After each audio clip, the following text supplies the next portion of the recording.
Welcome, my name is Nicholas from the Office Superheroes channel. Today we're going to show you how to sort data by date in Excel. Sorting dates in a spreadsheet from oldest to newest easily and quickly is one of the most basic tasks in Excel. So what are we going to do? First, we need to make sure that the column that contains the dates is formatted as a date. We find this out by selecting the cells in which we have dates entered. We'll right-click on them, select Format Cells.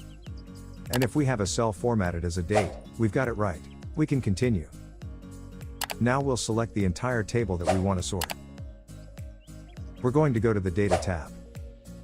We'll click on the sort icon. We'll be presented with a window.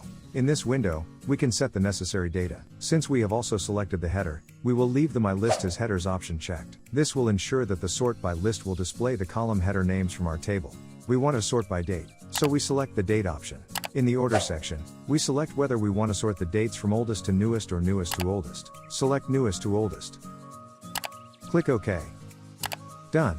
The dates have been sorted the way we chose. If we would like to sort the dates in reverse or by a different date, follow the same procedure. Just change the dates you want to sort by. Well done. These were the steps to sort the dates in Excel. Hope this procedure was helpful for you. Let us know via like or comment. If you want to see more videos on how to quickly and easily learn how to work with Excel, be sure to subscribe. Thank you for your attention and I hope to see you in the next video.